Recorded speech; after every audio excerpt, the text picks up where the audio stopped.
부마 항쟁 당시에 있었던 외신 보도 영상을 어제 공개해드렸는데요. 이어서 CIA 기밀 문서 소송 문건을 보여드립니다.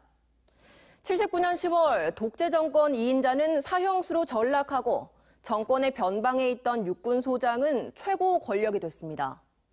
김재규와 전두환, 이 두 사람의 운명을 하루아침에 극과 극으로 가른 게 바로 부마 항쟁입니다. 그리고 이 극적인 반전에 미국이 있었다는 오랜 심증은 증명되지 못했습니다. 대통령 사망과 신군부 집권 과정에 미국은 어떤 역할을 했을까요? 부마 항쟁 기획보도 황재실 기자입니다.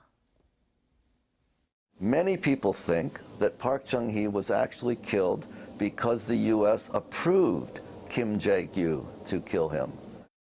CIA를 상대로 한 정보공개 청구 소송. 박정희 암살과 관련한 CIA의 모든 기밀 문서 공개를 요구한 것으로 미국인이 제기한 첫 소송입니다. 7년을 끌던 재판은 지난 2017년 연방 법원에서 기각됐습니다.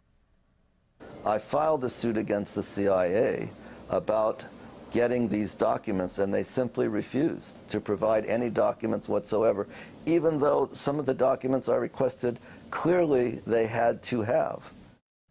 미국은 김재규를 통해 박정희를 암살했을까? 김재규가 직접적인 범행 동기로 지목한 건 부마 항쟁입니다.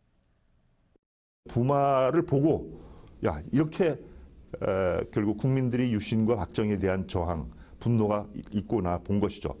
부마가 없었다면 과연 김재규가 12.6을 일으켰을 것인가? 저는 굉장히 부정적으로 봐요.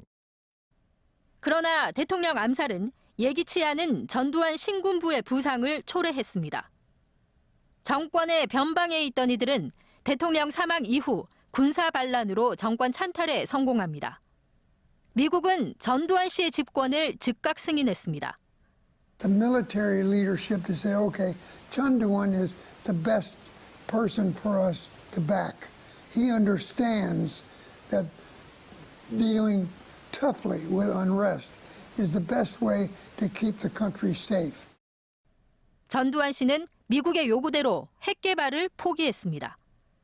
전두환을 중심으로 한 신군부를 미국이 인정한 중요한 원인 중에 하나, 그 중에 하나 딜을 한 것 중에 하나는 핵 프로그램, 그다음에 장거리 미사일 프로그램에 전부 다 포기한 겁니다. 그래서 우리나라가 핵 주권이 없지 않습니까?